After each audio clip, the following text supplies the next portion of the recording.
Hello, my name is Niamh Moore-Cherry and I'm Associate Professor at the School of Geography in University College Dublin. I'm also one of the co-editors of the book Debating Austerity in Ireland, Crisis, Experience and Recovery, and I worked with Emma Heffernan and John McHale on that publication, published by the Royal Irish Academy in 2017. The book arose out of a symposium where we were reflecting 10 years on the global financial crisis and the bank guarantee, on how Ireland had experienced austerity and what sort of just and sustainable pathways to recovery we could identify. The book was based on what we might term an agonistic reading of austerity. So we deliberately brought together different contributors who really thought about and viewed austerity in very different ways. We wanted to bring them into conversation with one another because one of the things that we had noticed in much of the debate and in the academic literature was that people who were ideologically opposed from one another tended to speak past one another rather than trying to engage in conversation with one another.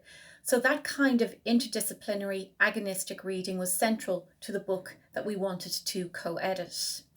One of the other strengths of the book was its interdisciplinarity. So we brought together many people from disciplines right across the social sciences, from economics, from geography, from sociology, from sustainability, and we asked them to give their perspectives on how austerity had unfolded, the options that had been available to policymakers, and the kinds of experiences that society had gone through.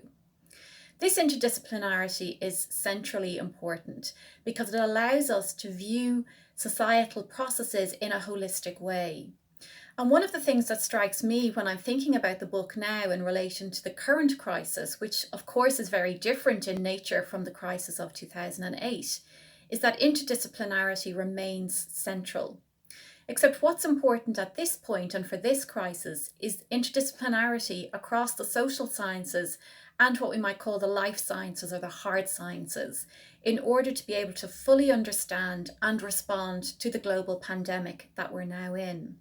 So rather than just bringing economists and psychologists and behavioural scientists and geographers together, what we really need now is to bring people together from the social sciences with those from epidemiology, public health, virology, and so on, so that we can see in the round how we might respond appropriately to this pandemic that we're going through. The second thing that struck me when I was reading over the book again is that time is important.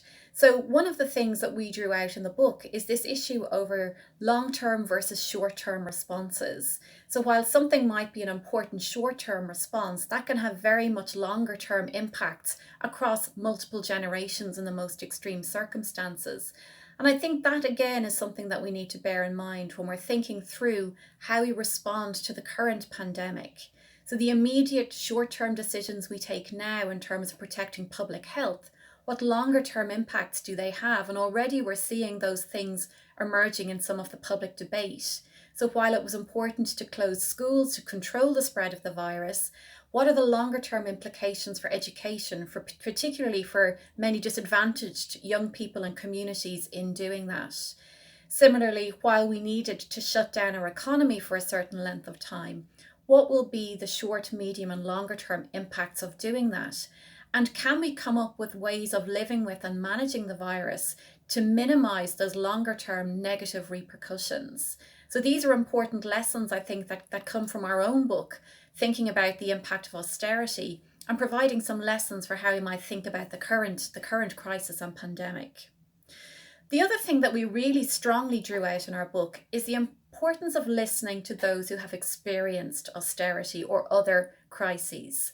And I think that's central to what we need to do as we move towards thinking about this pandemic and appropriate long-term responses to how we might manage this going forward. So we need to be listening to the experiences of children who miss school, of nurses working on the front line, of retail workers, thinking about valuing and really understanding in depth their experiences so that we can formulate appropriate public policies to mitigate and learn from those experiences Not all, of course, are negative. There are also some very good experiences. For example, we see a heightened senses of solidarity. We see heightened senses of people pulling together, heightened senses of community. How can we build on those to build a more just and more sustainable future for our country?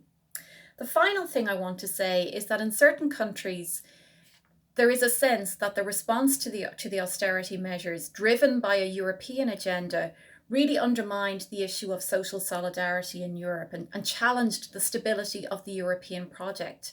And I think as we emerge from this pandemic, or at least from the first phase of it, we need to be mindful of that. How can we ensure that the European project is sustained and contributes to the response as we move forward? So just before I finish, I thought I'd finish by reading the last sentence of our book, because I think it has as much resonance today as it did in the context of the great financial crisis.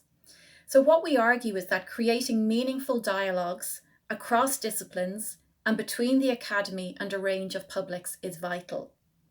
In 21st century Ireland, social science has never been as challenged or as essential.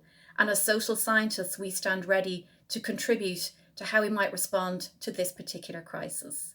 Thanks for listening, and I hope if you get a chance, you might want to take a look at the book. Take care. Bye-bye.